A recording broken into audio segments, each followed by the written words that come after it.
Sporting Journal Radio, presented by Onyx. All right, now it's time to head up to Lake of the Woods to check in with Joe Henry from Lake of the Woods Tourism. Joe, have you recovered from the trip to Branson? Gentlemen, I'm simply following your lead. I've had lots of hydration. I've gotten some sleep and caught up on some work. And I'm doing just fine. How about you guys? You know, it's funny, as I have not caught up on sleep yet, it seems like. We came back. I don't remember what time we got back at, Dan, but I feel like we didn't get much sleep, and we were up hunting right away again the next morning. Yeah, you guys were hunting. You get up at dark 30 for that. I didn't do that, but that helped, I think. But no, I'll tell you, the AGLOW conference, listeners probably heard of it, the Association of Great Lakes Outdoor Writers. But I'll tell you what, you get to rub elbows with some really cool people. There's good education. There's networking. Just a good week. But it's a tough week. I mean, you're up early. You're staying up late. You're eating and drinking more than you normally would. And it's just a long week. Really good, but it just tires you out. I don't know if that's age or just part of a conference. What do you think, Brett? Yeah, I think it's a little bit of everything. I mean, obviously, we're trained professionals, and we know what to expect at these events, so we're kind of prepared for it. But there's generally a lack of sleep, but it's a good time, and you've got things throughout the day where you're learning from other professionals in the industry, you're networking. But as you know, what did we call it one time, like napkin networking or whatever, the after hours where you get to sit down with somebody, there's no pressure. Like half the time you don't even realize what industry the person you're talking to is in if you don't know that. Like I say, it's somebody new to the conference. Otherwise, it's someone maybe you met for the first time. You get a kind of a relaxed situation to meet some people. It's a great opportunity to network. It's also a great opportunity for people to FaceTime with some of their favorite outdoor personalities. Dan, what do you think your highlight of the AGLOW conference was? The food was good. Not really. It really wasn't that great. Yeah, it really wasn't.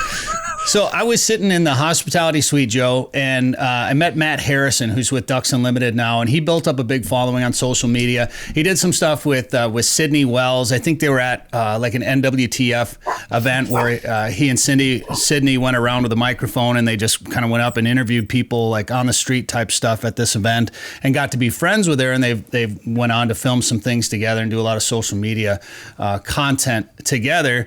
And Dan had just won. It was right after the awards, and Dan had won some awards, and I was like, well, Dan, follows her a lot and kind of likes what she does and everything. And I may have used the word obsessed. I may have gone a little heavy on it. If the shoe fits. So he's like, oh, I'll FaceTime her right now. Is he here? Is he here? And I can't find him. Like, I'm calling him, I'm texting him, I can't find him. He's not in the room. And the window to get this done was closing. And for anyone that follows me on Snapchat, you'll know that Dan also has another obsession. Now that shoe definitely fits. With ice cream. Dan ate more ice cream on that trip to Missouri and back than I've eaten in the last 5 years, I think. So I finally reached Dan and I said, hey, you got to get down here. I got a surprise for you. Thinking, and you thought I bought you... Yeah, because the one cool part about the hotel is there's an ice cream shop in there. So he told me to hurry, and I thought I had an ice cream cone melting. So I sprinted up there. Isn't that the sign of a real good boy? He's rushing upstairs to the hospitality room thinking you have an ice cream cone waiting. But it was a lot better than an ice cream cone, wasn't it? Actually, I don't know. Ice cream would have been really nice that night. There's free beer. Be careful. Somebody might be listening to this, Dan. Free beer and pizza and food and drinks in the hospitality, and he thinks I got an ice cream cone for him. So he comes in and he's like, I'm just sitting on a couch with Matt, and he's like, what? There's no ice cream. What the heck? I'm like, Dan, come here and sit down. And at the same time, then Matt turns his phone, and there's Sydney Wells. Sydney Wells on the phone. What was your reaction when you saw that? It was the greatest day of my life. I've had some cool days in my life. For people that don't know who Sydney Wells is, give a little commentary here. So Sydney Wells is Tim Wells' daughter. Now, Tim Wells had the TV show, or has a TV show, Relentless Pursuit. Huge outdoor personality. In the archery world, he spears a lot of things, accidentally speared himself one time, shoots ducks out of the air with a bow. Well, his daughter has started to gain a really big following on social media. I think she's got 200 and some thousand followers on Instagram. And Barstool Outdoors actually now features her as she's kind of their main personality on Barstool Outdoors, which is a huge platform on social media. So she's gotten really popular in the outdoor world. Is she an attractive young lady? She's very pretty, and she does a lot of hunting and fishing. I'm sure she's got a list very long of admirers, including one Dan Amundsen over there. So it was really loud in the room. So I don't think either one of them could hear each other talking, but I'm sure it was the connection was there. I'm sure it's a love connection. You could feel it. They're sitting right there. Yeah. Well, I'll tell you what, after Danny won all those awards he won, you know darn well that Sydney was messaging Matt, say, hey, can you get me a FaceTime with Danny Amundsen? Yeah, that's how it went. Well, that's the way it went. It was her idea. 100%. For sure. Yeah. So we'll just have to do it again. Well, yeah. Well, I just enjoy, as we talk about Sydney, look at that little grin on Danny's face. He can't help it. Look at that. I mean, it's nobody can help it. It's. I told you, there's a connection. It's there. It's there. Yeah. We'll have to take her up to Lake of the Woods, Joe. I'll tell you what. It's a great place to bring somebody you want to get to know better. And tell you what, there's been a lot of love connections made up at Lake of the Woods. She would be somebody great to have up there. And you could say, hey, this is the award-winning Joe Henry from Lake of the Woods Tourism. Congratulations on your awards out of Glow this year. Thank you, and you guys as well. I mean, I think it's nice to get recognition, isn't it? And it's not necessary, but it's really nice because, what people don't see are, what people don't see are the behind-the-scenes hours we put in, the late nights, the early mornings. I had a deadline the other night, 11:30 at night. I got it. I sent a return, or send. So I mean, it is nice getting some recognition, and well, you guys, kudos to you guys. I mean, it bodes to what kind of not only a fun show you have, but also the professionalism, how you're always upping the game when it comes to being an outdoor professional. It wasn't just, it was photography, it was writing, it was, numerous things for you guys. So it's very cool, and kudos to you as well. And thank you very much. Very nice. Yeah, I got a second place in public speaking. I got beat out by the one and only Joe Henry, ladies and gentlemen. Yeah, sorry about that, man. You know what? Good thing we're friends and we can applaud each other. Oh, yeah. It's also good you got a whole bunch of other awards too. Doesn't sting as bad, right? No. It was great. It was a good time down there. Next year it'll be in Bemidji, so yes. Just down the road from you and in our backyard here in Minnesota. So we're looking forward to that, and a lot to get through between now and then. And this is the best time of year, of course, Joe, because we're out there chasing waterfowl. People are walking the woods for grouse. You can go out there and catch walleyes. I know I've been talking to a lot of people who are still fishing and are going to be fishing for a while yet. And it sounds like bite is really starting to pick up. Of course, it never really slows down too much at Lake of the Woods, but I'd assume the river is going to start getting some action here soon. It's starting. Yeah, it has started. And, I'm seeing a lot of pictures on Facebook and things of anglers showing their sonar. And in many cases, their sonar is like the whole middle of the water column. It looks like it's all static and everything. And what those are emerald shiners running up the river. And, where you have bait, you have walleyes. And there have been a lot of big walleyes being caught. I mean, heard of some 31s, some 11-pounders, that sort of thing. So, and a lot of eaters too, but the fish are moving up the river. Now, is this the big run? Is this the big blast of walleyes? I don't think it is. But I think it's definitely starting.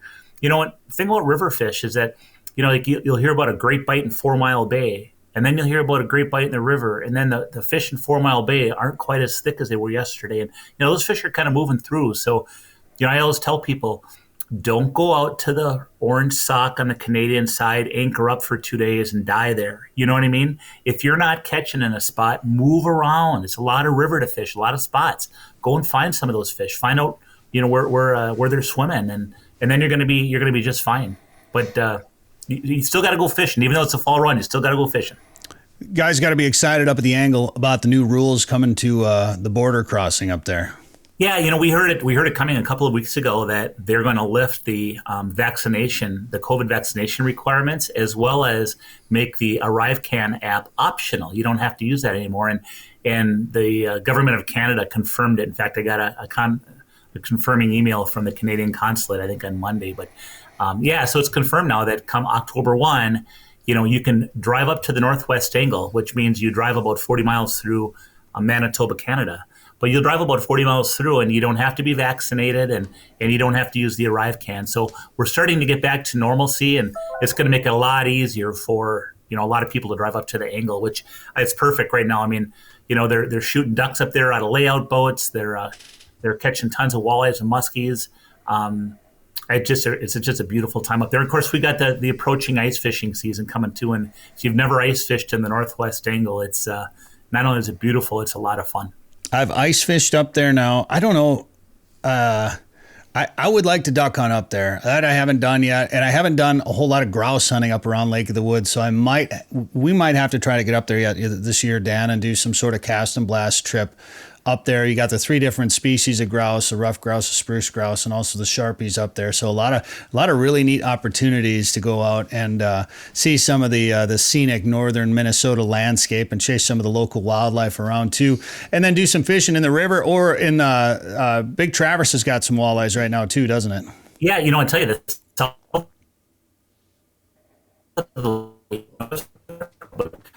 And that's kind of to the woods now, starting to load up with fish, and it's a good sign. I mean, it's a good sign because anglers are out doing the traditional jig bite, anchored up off that south shore, and they're catching walleyes that way. And a lot of those walleyes that are staged off that south shore, some of them will slide into the Rainy River for the fall run.